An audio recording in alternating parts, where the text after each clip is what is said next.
Speaker, my question is to the Minister of Health.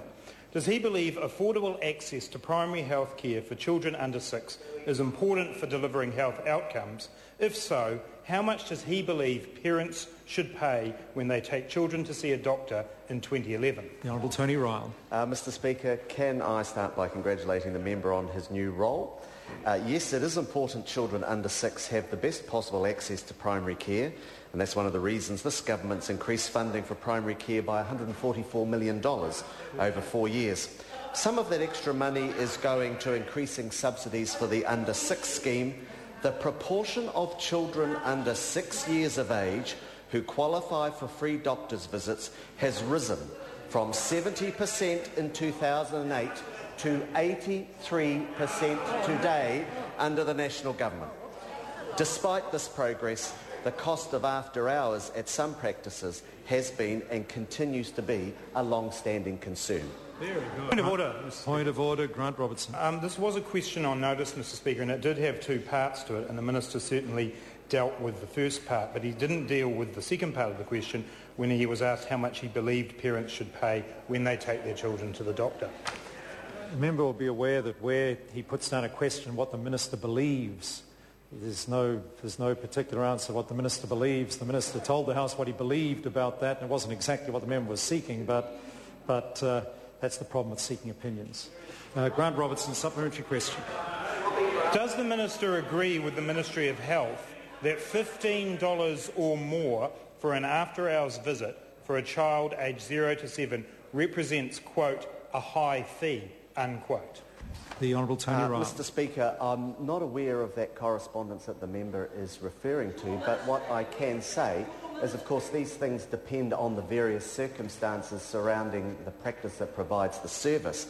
What I can say, though, is that 94% of high-needs children are going to a free under 6s practice. Very good. Grant Robertson. Does he think it is acceptable that it cost Kapiti Coast resident Lindley Williams $41 or 20% of her family's weekly grocery bill to get treatment for her 20-month-old daughter's badly cut lip at 5:30 p.m. last Thursday?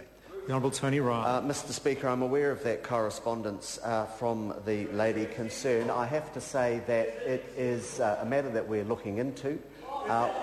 What happens on the Kapiti Coast, of course, is there is a major problem with the supply of doctors that we inherited from the previous government, and we certainly think that the government's move to make sure that more and more people are getting access to free under 6s is of benefit, but there are no doubt parts of the country where there are problems. That's one of the reasons why in Auckland, for example, we're developing a network of 10 extended hours clinics which will provide targeted support for lower income people. Very good. Grant Robertson.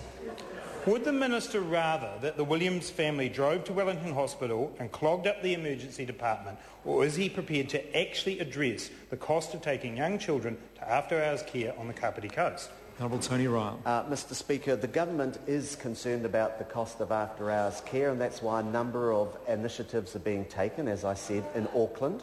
Within the next 6 months, we'll have a network of 10 after-hours clinics providing lower-cost access to many children in particular areas. The issue in the Kapiti Coast remains the long-standing shortage of GPs that we inherited from the previous government.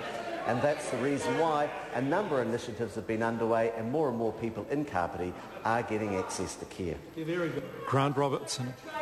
Will the Minister commit to making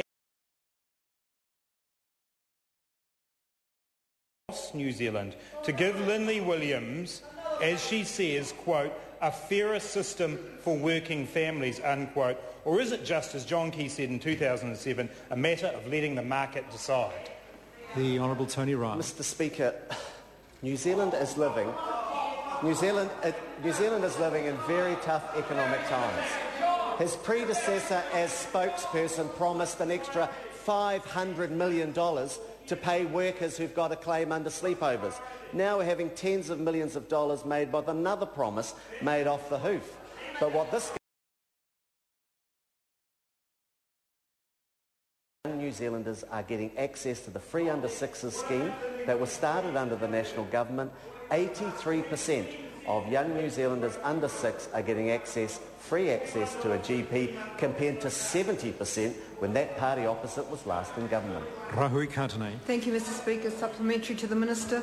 What will he be doing to respond to the increasing number of hospital admissions from socio-economically sensitive conditions, particularly for Māori and Pacifica children, estimated at approximately 2,000 additional such admissions in 2009? The Honourable Tony Ryall. Mr Speaker, I'd say to the member that a number of initiatives are underway in order to address the issue that she's raised. Of course, the first is the Leading Edge programme Whanawara, which will provide much better cross-agency support for families. Secondly, the Before School Checks programme. When I became Minister of Health, you had something like about 8% of kids getting a before-school check. I've now got it up to 70%. And here's a really important message. We now have more Maori kids being immunised at age 2 than ever before in the history of New Zealand. I'm not prepared to tolerate the poor immunisation rates of Maori kids that government did. Question number 12.